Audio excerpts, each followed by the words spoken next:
Shalom. All praises to Yahweh Bahashem, Yahweh Shai, Bahashem Rakakwadash. Double honors to the elder apostles, the bishops, and the elders of GMS who rule well. Peace and salutations to the elect. My name is Aina. The title of the video is Why You in them PDF files.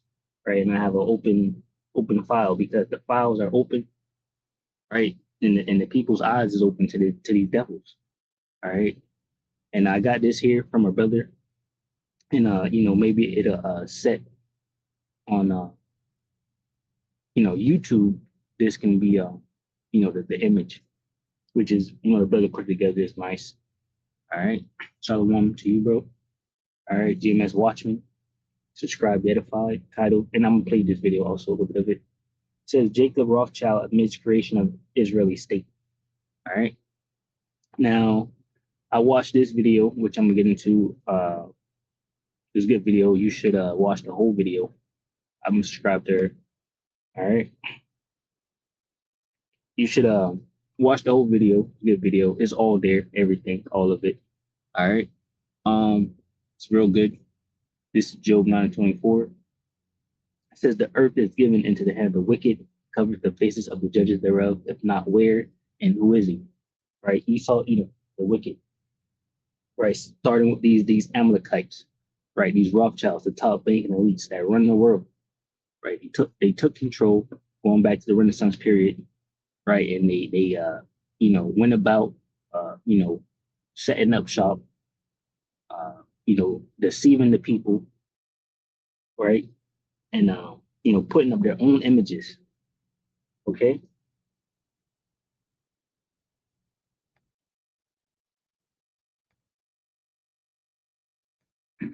We'll get a few scriptures.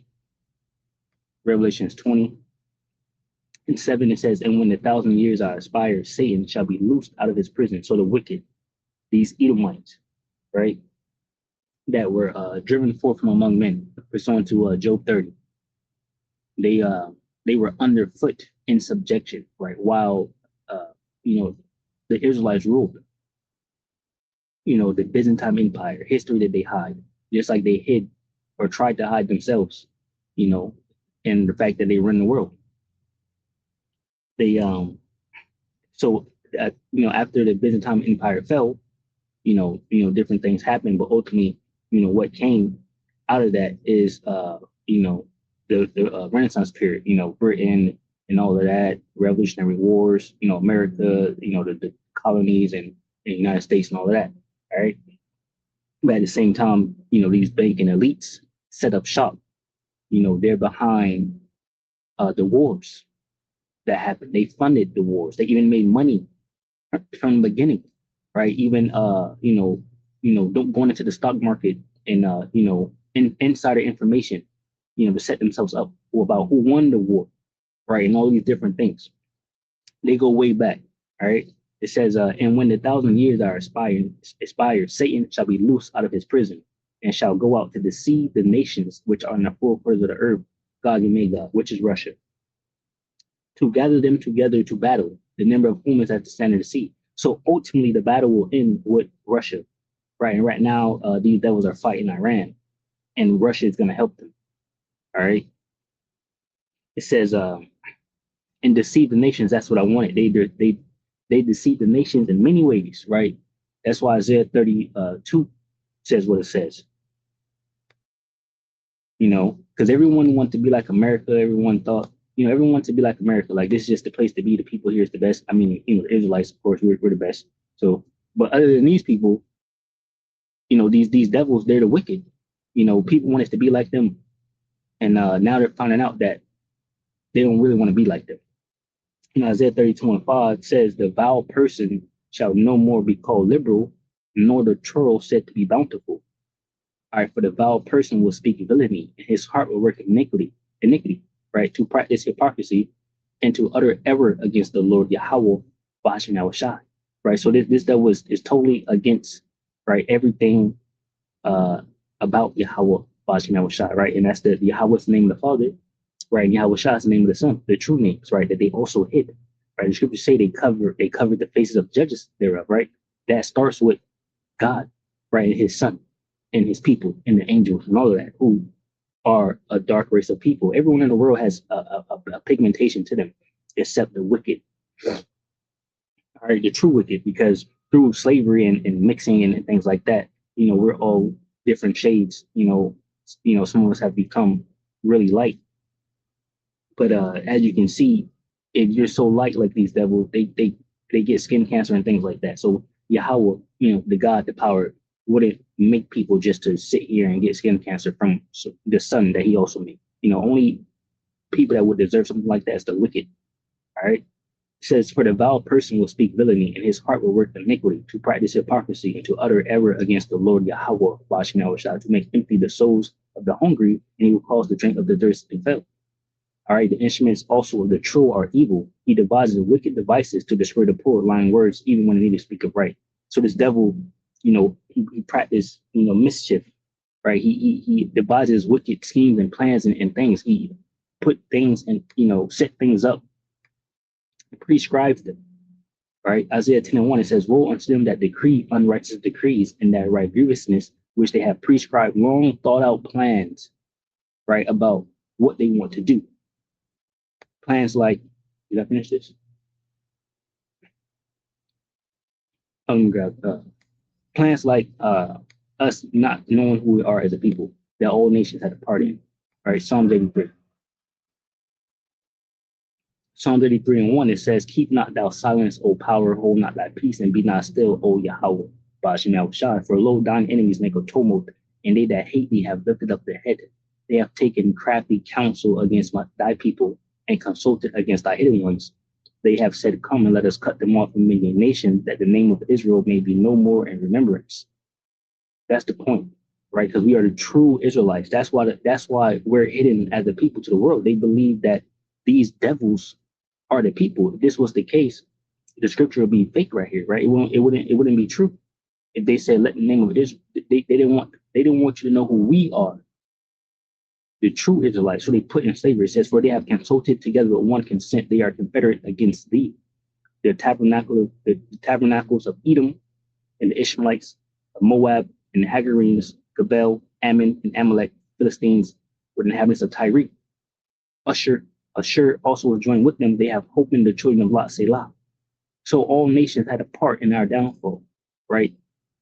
And these top banking elites, right? They have plans, right, against us. You've seen recently in the wars, because they're so divided, right, and their plans is crumbling. They're spilling the beans, right? The Russian icons, I believe, even some videos, AI videos, whatever you have it. You see now they're making AI videos about Trump, right? AI videos about CIA having intelligence on who the true Israelites are came out of Iran, right? Notice it came out of Iran and Russia. This last battle that's about to take place in World War III, right? And the people that they said are the Israelites are us. The true Israelites that went through what we went through, slavery, and are now in the hands of our enemies in the land of America, Babylon the Great, which is soon to be destroyed. All right. Isaiah 10:1, woe unto them that decree unrighteous decrees and that right grievousness, which they have prescribed, to turn aside the needy from judgment, and to take away the right from the poor of my people, that widows may be their prey, and that they may rob the fatherless. All right, this is what these devils do. The thief comes not but to steal, kill, and destroy. Right, John 10:10. And the world is, slowly but surely finding that out. All right, the water and the Hawa, Bashim and Shah. This is Revelation 20:7. And when 1,000 years are expired, Satan shall be loosed out of his prison, and shall go out to deceive the nations which are in the four quarters of the earth, Gog and Magog. So to deceive the nations, says Gog and Magog, which is Russia, to gather them together to battle. So there's going to be a battle. That battle will be World War III. The number of whom is as the sand of the sea. Great slaughter here, right? Armageddon, all right? And that's what they're calling this war right now, right? It says, and they went up on the breadth of the earth, they compassed the camp of the saints about in the beloved city, and fire came down from Yahweh Bashmel Shah out of heaven and devoured them. Ultimately, in these last days, these devils are going to try to attempt to reset themselves and do it all over again. reestablish themselves. As you can see, things are not looking too good for them, right? So they're trying to find something to heal their wound, but there's no healing of that bruise, as Nahum 3:19, tells you, Jeremiah 51:9, right? It says, and Yahweh Bashmel Shas when they destroy them, all right? It says, and the devil that deceived them was cast into the lake of fire and brimstone, which is the nuclear missiles, right? Where the beast and the false prophet are and shall be tormented day and night forever and ever. Now, this won't be forever, right? Because ultimately, America is the fire is gonna die down here in America, and Israel will be rebuilt because that's our land and our home, all right? And these devils are going into captivity, right? And then they'll be burnt up and disappear forever and ever. Pursuant to Obadiah 1:18. But we don't know what the Lord Yahweh Bashim is going to do with the spirits of these devils. All right, he could bring them back through other nations or something, as different people. But we'll see when that day comes. All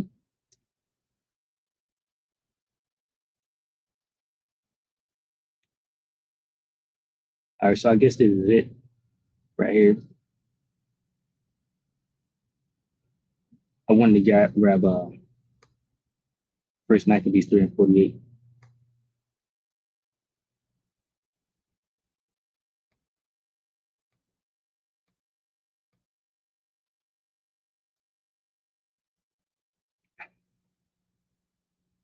This is First Maccabees 3:47. I'll start at 6. It says, wherefore the Israelites assembled themselves together and came to Mashpah over against Jerusalem. For Mashpah was the place where they prayed aforetime in Israel. Then they fasted that day and put on sackcloth and cast ashes upon their head and rent their clothes. Let's ask these dumb devils, let's ask these devils over there in our land, did they ever fast or, do this or anything like that? Probably the answer is no.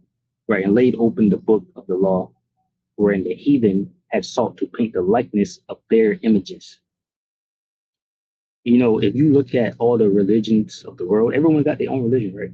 Like, Buddha and whatever else, what Elam, they got like rats and cows and all the extra shit, right? But we have our power.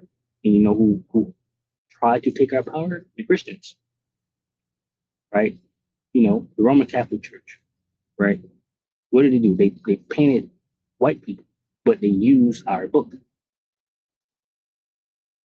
I don't think any other nation does that, but these devils. All right. It says, and laid open. Let me read this again. This is First Maccabees chapter 3:46. Wherefore the Israelites assembled themselves together and came to Mashpah over against Jerusalem, for Mashpah was the place where they prayed aforetime in Israel. Then they fasted that day and put on sackcloth and cast ashes upon their heads and rent their clothes and laid open the book of the law, our book, wherein the heathen had sought to paint the likeness of their images. That's why you see white, so-called white images of God and Jesus, and the angels and things like that. Because going back to Revelations 20, going back to that Renaissance period when this devil went out to deceive the nations, he deceived you in believing that he's God and all of that, right? Painted his likeness on our images, right? Broke the noses off our statues, things, right? Got all our goodly pleasant things hidden up in their little storehouses and fake museums and things like that. All right, that's what these devils did. Nobody else did that. Everybody else got their own little, whatever, Islam and, Buddha, a cow, whatever.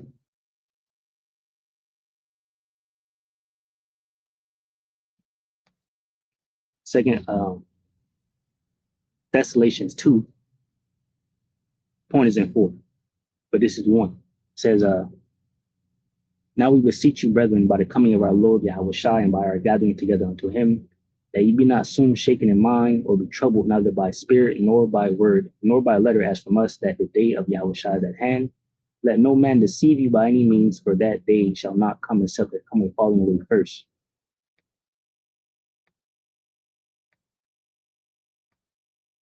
Jeremiah 17:4, it says, and thou, even thyself, shalt discontinue from thine heritage that I gave thee, and I will cause thee to serve thine enemies in the land which thou knowest not, for you kindle a fire in mine anger, which shall burn forever. Really, it's not forever. All right, you get Isaiah 14, starting at verse 1, where he said he will choose us. Scripture say in a place where it said you're not the people, there shall be said you are the children of power, roughly paraphrasing the scriptures.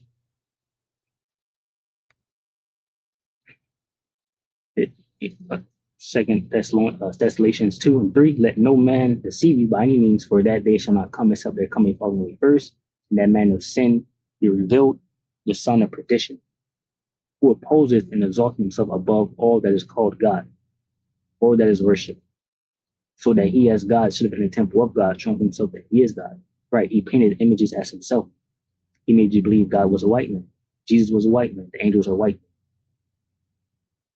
right? Because he is a white man. Matter of fact, he gave himself that name. Self-proclaimed white man. All right. Remember ye not that when I was yet with you, I told you these things, and now ye know what withholdeth that he might be revealed in his time. For the mystery of iniquity doth already work. This was already at work during the Roman Empire. Like I said, when the Roman Empire fell, right, but it came back. For the mystery of iniquity doth already work. Only he who now letteth will let until he be taken out of the way. So the Most High Yahweh Bashman Shai sets things in motion to move at his time. Right. And now's the time where shameful spewing is being put on the devil. We see him for the wicked, the demonic base, low individuals that they are. And then shall that wicked be revealed, whom the Lord Yahweh Bashman Shai shall consume with the spirit of his mouth. And that's what I'm doing right now. Right. That's what we are doing right now. The prophets, men of the Lord, the elect, right? That's bringing down strongholds, right?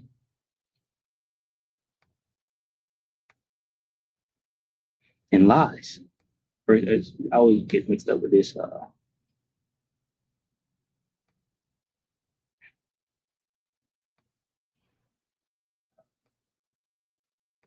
11, 6, 7. No, it's fine.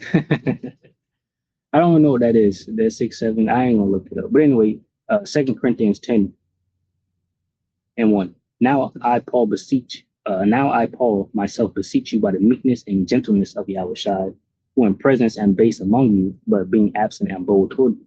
But I beseech you that I may not be bold when I am present with that confidence, wherewith I think to be bold against some, which think of us as if we walk according to the flesh. For though we walk in the flesh, we do not war after the flesh. For the weapons of our warfare are not carnal, but mighty through Yahweh Bashman Shai to the pulling down of strongholds, casting down imaginations and every high thing that exalted itself against the knowledge of Yahweh Bashman Shai, and bringing into captivity every thought to the obedience of Yahweh Shai. Right, and having a readiness to revenge all disobedience when your obedience is fulfilled. All right, so we eat the whole roll and teach the whole roll.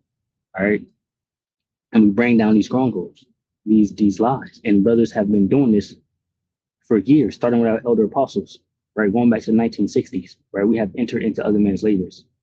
All right, bringing out all lies, all of it, Illuminati, from the top to the bottom, everybody. Right. I was watching the elder apostle Ramlog the other day, and he was talking about how they used to do videos on the infrastructure of this place, how shitty it is, potholes and all type of things. I do a lot of driving, and it's horrible. They so focus on their master plan and these wars that this place. Remember that houses are like exploding from the inside out because of like leaky pipes and things like that.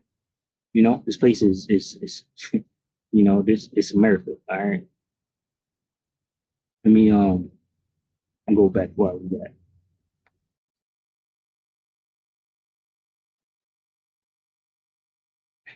Second Thessalonians 2:8, and then shall that wicked be revealed, whom the Lord Yahweh Bashmi shall consume with the spirit of his mouth, and shall destroy with the brightness of his coming.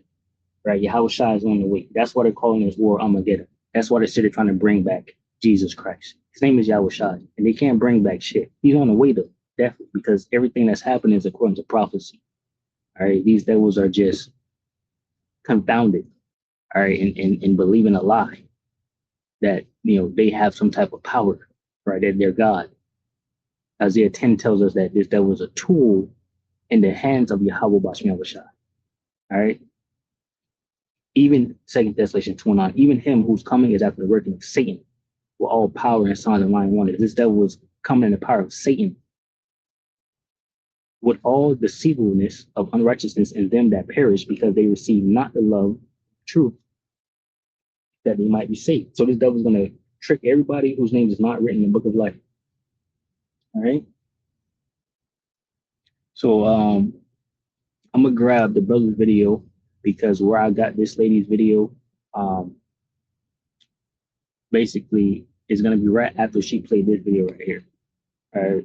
Once again, this was posted by GMS Watchman. It's posted 9 years ago. All right, but brothers have been doing this since the 1960s. All right, bear with me 1 second.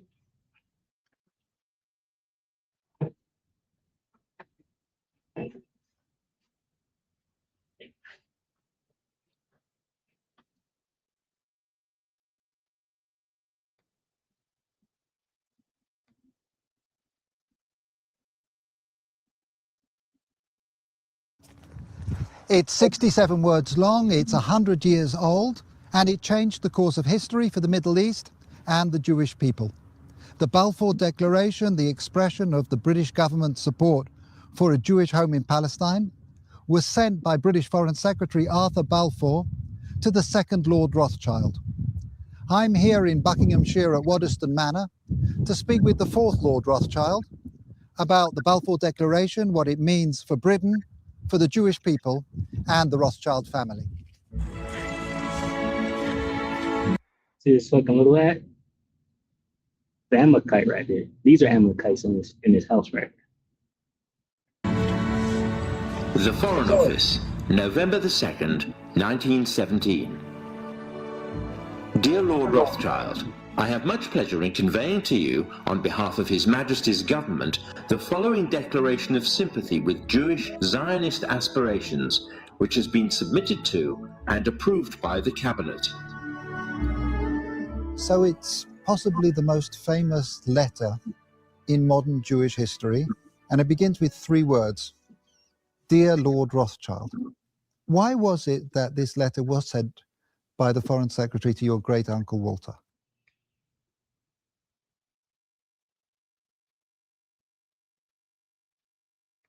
It's an interesting question, because he was really interested in ornithology, although he became interested in Zionism. I think the reason was this, that it was primarily a movement from Eastern Europe, but they didn't clarify who was in charge of that movement.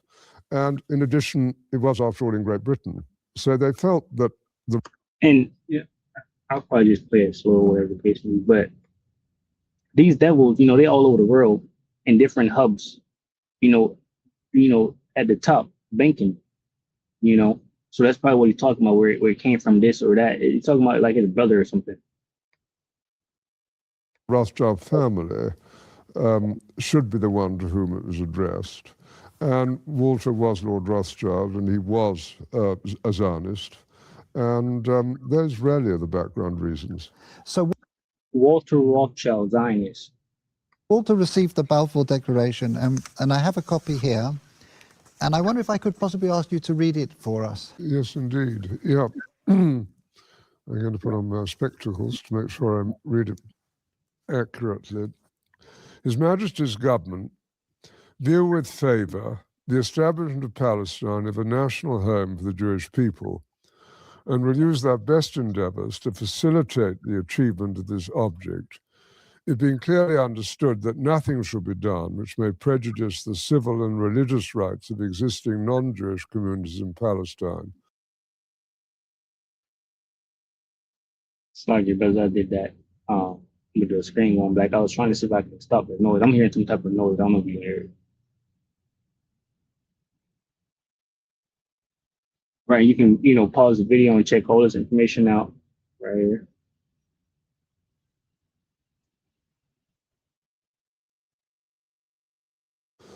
Or the rights and political status enjoyed by Jews in any other country. I should be grateful if you would bring this declaration to the knowledge of the Zionist Federation. Yours, Arthur Balfour. And here it is, the Balfour Declaration. What do you feel when you see it here? I genuinely feel it's one of the most extraordinary moments in the history of the Jewish people. If you think it took 3,000 years to get to this, and then you say, how did this miracle happen? It was the most incredible.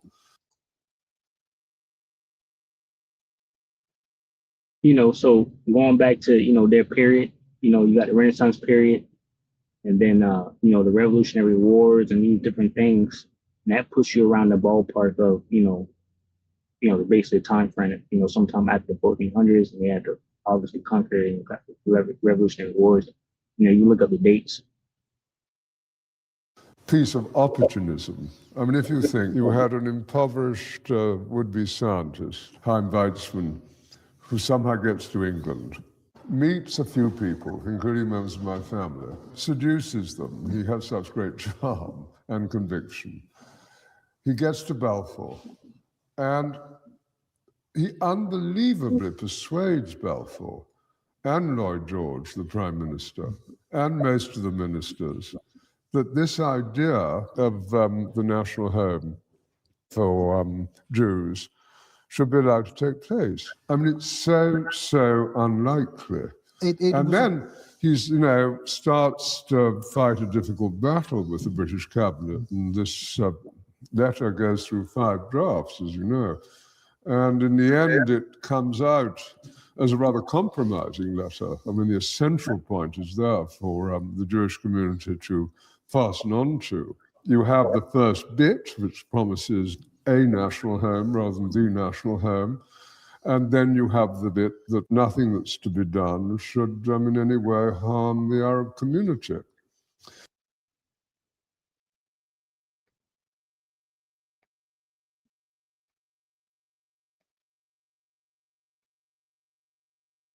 Psalm 65:20, he hath put forth his hands against such as be at peace with him. He hath broken his covenant. The words of his mouth were smoother than butter, but war was in his heart. His words were softer than oil, yet were they drawn swords. Enter,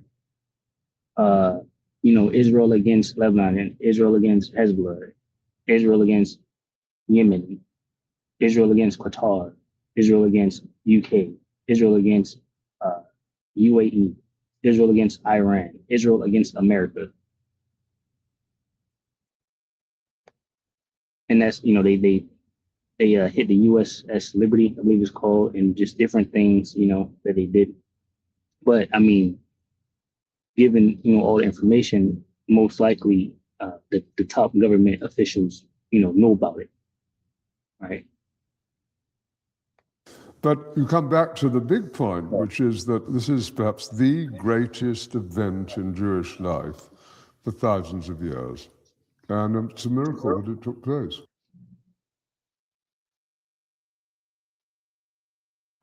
Ezekiel 36:2, thus saith Yahweh, because the enemy Esau, Rothschild, have said against you, the Israelites, that's why they're in parentheses, aha, even the ancient high places, the land of Israel, are ours in possession. All right. So these devils took our land, they stole our land, and they made themselves to be, the Israelites, which they're not. All right. I'm gonna grab this. And I'm gonna play a Ken Iverson video. This is Psalm 64:1. It says, to the chief musician, a psalm of David, hear my voice, O power, and my prayer, preserve my life from the fear of the enemy. Hide me from the secret counsel of the wicked, from the insurrection of the workers of iniquity, who whet their tongues like a sword and bend their bows to shoot their arrows, even bitter words, that they may shoot in secret at the perfect. Suddenly do they shoot at him and fear not. They encourage themselves in an evil matter. They commune of laying snares privately. They say, who shall see them? They search out iniquities. They accomplish a diligent search. Both the inward thought of every one of them in the heart is deep, right? But Yahweh, Bashem Yahushua, shall shoot at them with an arrow. Suddenly shall they be wounded. So they shall make their own tongue to fall upon themselves. All that see them shall flee away, and all men shall fear and shall declare the work of Yahweh, Bashem Yahushua, for they shall wisely consider his doing, right? When the Most High destroys these devils. The righteous shall be glad in the Lord Yahweh, Bashem Yahushua, and shall trust in him, and all the upright in heart shall glory. Now, like I said, I didn't know where to start the video at. There's a lot of good stuff here. Probably should have took like some notes, something, but I didn't, but it's all here, like I said. Reasons. Okay, so the fingerprints are everywhere. At least several towns, neighborhoods, and institutions in Israel bear the Rothschild name. So there you go. They're pretty much behind the entire creation of the state of Israel. In 1996, a group of U.S. policy intellectuals wrote a memo for Benjamin Netanyahu called A Clean Break, a new strategy for securing the realm. And it advocates taking down regional rivals, starting with Iraq and extending to Syria and beyond. And a few years later, retired General Wesley Clark says he saw a Pentagon memo after 9/11. About 10 days after 9/11, I went through the Pentagon and I saw Secretary Rumsfeld and Deputy Secretary Wolfowitz. I went downstairs just to say hello to some of the people on the Joint Staff who had used to work for me. And one of the generals called me in. He said, "Sir, you got to come in. You got to come in and talk to me a second." I said, "Well, you're too busy." He said, No. He says, "We've made the decision. We're going to war with Iraq." This was on or about the 20th of September. I said, "We're going to war with Iraq. Why?" He said, "I don't know." He said, "I guess they don't know what else to do." So I said, "Well, did they find some information connecting Saddam to Al-Qaeda?" He said, No. He says, "There's nothing new that way. They just made the decision to go to war with Iraq." He said, "I guess it's like we don't know what to do about terrorists, but we've got a good military and we can take down governments." And he said, "I guess if the only tool you have is a hammer, every problem has to look like a nail." So I came back to see him a few weeks later, and by that time we were bombing in Afghanistan. I said, "Are we still going to war with Iraq?" And he said, "Oh, it's worse than that." He said, he reached over on his desk, he picked up a piece of paper, and he said, I just got this down from upstairs, meaning the Secretary of Defense's office today. And he said, "This is a memo that describes how we're going to take out 7 countries in 5 years, starting with Iraq and then Syria, Lebanon, Libya, Somalia, Sudan, and finishing off Iran." I said, "Is it classified?" He said, "Yes, sir." I said, "Well, don't show it to me." And I saw him a year or so ago, and I said, "You remember that?" He said, "Sir, I didn't show you that memo. I didn't show it to you." I'm sorry, what did you say his name was? I'm not going to give you his name. So go through the countries again. Well, starting with Iraq, then Syria and Lebanon, then Libya, then Somalia and Sudan, and then back to Iran. Okay. So the timeline slipped, but the countries line up with the wars and covert operations we actually watched unfold. Iraq, Libya, Somalia, Sudan, Syria. Now we're watching it unfold in Lebanon and in Iran. And in the background of the bombs and sanctions, another pattern: central banks reorganized, oil contracts written, sovereign debt restructured with firms like Rothschilds and Company, sometimes standing by to advise. Yeah. They advising for this chip. All right, because we are here. All right. It's Revelation 13 and 16. "And he causeth all, both small and great, rich and poor, free and bond, to receive a mark in their right hand or in their foreheads, and that no man might buy or sell save he that had the mark, or the name of the beast, or the name of his name." Right? It's all about the chip. All roads lead to the MOTB. So when you see Jeffrey Epstein writing to Ehud Barak, hopefully someone suggests getting authorization now for Iran, while representing a Rothschild bank and coaching an ex-prime minister on how to tap Rothschild money for his cyber weapons venture, it starts to feel less like a random email and more like a window into how this world actually works. On February 28th of 2026, the same day the U.S. and Israel escalate into full-scale war with Iran, Nathaniel Rothschild posts this on X: "History is written by the winners, Iran Revolution 2026.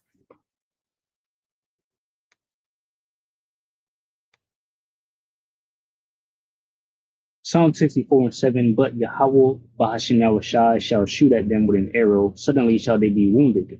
So they shall make their own tongue to fall upon themselves. All that see them shall flee away." Now look at that timing. Look at that hashtag the heir to one of the most powerful banking dynasties on earth, tags Iran Revolution 2026 and reminds everyone that history is written by the winners. The winners. These devils is hurting, right? That's why they talking so much. You know, they think they're about to fill their belly. You know, that shit ain't happening, bro.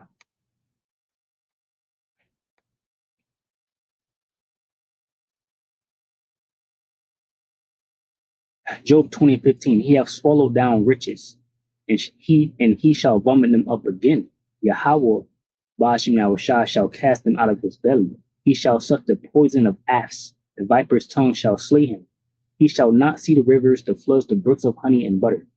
That which he labored for shall he restore, and shall not swallow it down. According to his substance shall the restitution be, and he shall not rejoice therein, because he hath oppressed and hath forsaken the poor, because he hath violently taken away an house which he builded not. Surely he shall not feel quietness in his belly, he shall not save of that which he desired. There shall none of his meat be left, therefore shall no man look for his goods. In the fullness of his sufficiency he shall be in scrapes. Every hand of the wicked shall come upon him, right? The laborers, the workers, the podcasters. When he is about to fill his belly, Yahweh Ba'ashim Yahushua shall cast the fury of his wrath upon him, and shall rain it upon him while he is eating. All right. Have certainly been the Rothschilds financially throughout centuries now. And maybe that's just bravado. Powerful banking dynasties on earth, tags Iran Revolution 2026 and reminds everyone that history is written by the winners. The winners have certainly been the Rothschilds financially throughout centuries now. And maybe that's just bravado, maybe it's just commentary, or maybe it's exactly what it sounds like. A man whose family helped invent modern war finance and funded Israel into existence. He's now watching another chapter of that story unfold in real time. So here's the question. When a convicted sex offender can email Rothschild, a former prime minister of Israel, a future Rothschild, a U.S. president's lawyer, and say things like, I represent the Rothschilds, and hopefully someone suggests getting authorization now for Iran, whose world are we actually living in? Is this just a coincidence of rich people knowing rich people? Or are we getting a rare, unfiltered glimpse into the true deep state, a shadowy banking network that's been making a killing off killing and writing the story since the days of Hessian mercenaries and Napoleon? Elder Apostle Gabar promotes, this video a lot. All wars are bankers' wars. Now, this is like a slimmed up part of it. The Bretton Woods Agreement, ratified in 1945, in addition to making the dollar the global reserve and trade currency, obligated the signatory nations to tie their currencies to the dollar. The nations that ratified Bretton Woods did so on two conditions. The first was that the Federal Reserve would refrain from overprinting the dollar, basically as a means to loot real products and produce from other nations in exchange for ink and paper. It basically was an imperial tax imposed by the U.S. economic system on the rest of the world. That assurance of no overprinting was supposedly backed up by the second requirement, which was that the U.S. dollar would always be convertible back to gold by the U.S. government at $35 an ounce. Now, of course, the Federal Reserve, being a private bank and not answerable to the U.S. government, did in fact start overprinting paper dollars, which were sent to other nations around the world, and under Bretton Woods, they had to send back products and produce and raw materials at full value. And much of the perceived American prosperity of the 1950s and 60s was the result of these foreign nations having to send real raw materials, goods, produce, back to the United States in exchange for these little pieces of paper with ink all over them, because they were forced to accept these paper notes as being worth $35 per ounce of gold. Then in 1970, France started looking at this huge pile of printed paper notes sitting in their bank vaults, for which real French product like wine and cheese had been traded. This is the system that these banking elites set up. All right, that's what he's explaining. The Rothschilds, or the Amalekites, the small tuppers. And it notified the United States government that they would exercise their option under Bretton Woods to return all those paper notes for gold at the agreed upon $35 per ounce exchange rate. The problem was the United States had nowhere near the gold to redeem all those paper notes. So on August 15th, 1971, Richard Nixon temporarily, nudge, nudge, wink, wink, say no more, suspended gold convertibility of the U.S. Federal Reserve notes. This Nixon shock, as it was termed at the time, effectively ended Bretton Woods, and many global currencies started to delink from the U.S. dollar. And it created another problem because the United States had been collateralizing their loans, money borrowed from other governments and foreign investors, with the American nation's gold reserves. And with the awareness that there wasn't enough gold to redeem all the Federal Reserve notes, lenders to the U.S. were starting to wonder, did the U.S. government have enough gold to collateralize their outstanding debts? Foreign nations began to get very nervous about the loans to the United States, and they were understandably reluctant to loan any additional money without some form of collateral. So what Richard Nixon did is he founded the environmental movement with the EPA and its various programs like wilderness zones and roadless areas and heritage rivers, wetlands, and all these other little different programs, which all took vast areas of public lands and made them off limits to the American people, who are technically the owner of all those lands. But Nixon had no concern for the environment, and the real purpose of this land grab, under the guise of the environment, was to pledge those pristine lands and their vast mineral resources as collateral on the outstanding national debt. The multitude of all these different programs was simply to conceal the scale of the land grab and collateralization of the American people's heritage. And it actually today covers almost 25% of the entire nation, is now locked up by these EPA programs and pledged as collateral on government borrowing. Now, with open lands, available lands for collateralization already in short supply, or with gold, was now backing it with oil, other people's oil. And that necessity to keep control over those oil nations to prop up the dollar has dominated America's foreign policy in the region ever since. But as America's manufacturing and agriculture has declined, the oil-producing nations faced a dilemma. Like France, they've got piles and piles of these paper notes and treasury bonds piling up in their vaults, and there really wasn't all that much except real estate they wanted to buy from the United States of America. Europe's cars and aircraft were superior and less costly. In more recent times, America's experiment with GMO food crops has led a lot of nations to simply avoid buying U.S. agricultural exports. Israel's constant belligerence against its neighbors has caused the oil-producing nations to wonder if the U.S. could actually keep their end of the petrodollar arrangement. So oil-producing nations started to talk of selling their oil for whatever currency the purchasers wanted to pay. Iraq, already somewhat hostile to the United States following Desert Storm, demanded the right to sell their oil for euros in 2000. In 2002, the United Nations agreed that Iraq had a right to sell their oil for euros under the Oil for Food program. 1 year later, 2003, the United States reinvaded Iraq, lynched Saddam Hussein, and placed Iraq's oil back on the world market, only available for U.S. dollars. It had instituted a state central bank and a value-based trade currency, the gold dinar. Gaddafi then announced that Libya's oil was for sale, but only for the gold dinar. Other African nations seeing the rise of the gold dinar in the U.S. is that none of them are members of the Bank of International Settlements. This is the private central banker's private central bank located in Switzerland. That meant that those 7 targeted nations were deciding for themselves how to run their nation's economies rather than submitting to the international. All right, Slakia, I should have started like right here, you know.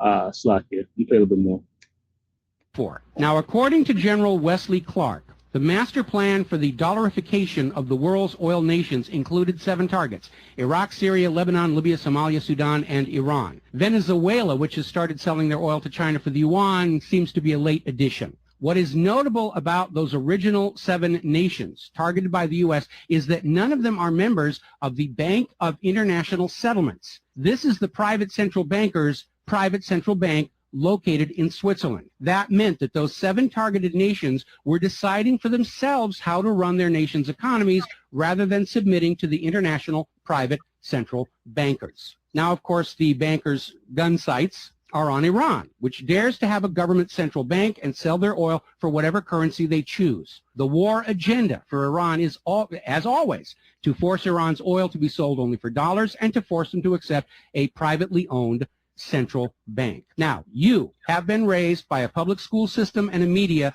that constantly, You know, so you can check it out. I mean, really, the point was right there. I should have got it right here to been better, you know, but hey, you know, check the video out. All right, and pretty much, Lord willing, we were edified from the lesson. Shalom to the hopeful elect, which consists of men, women, and children. Shalom.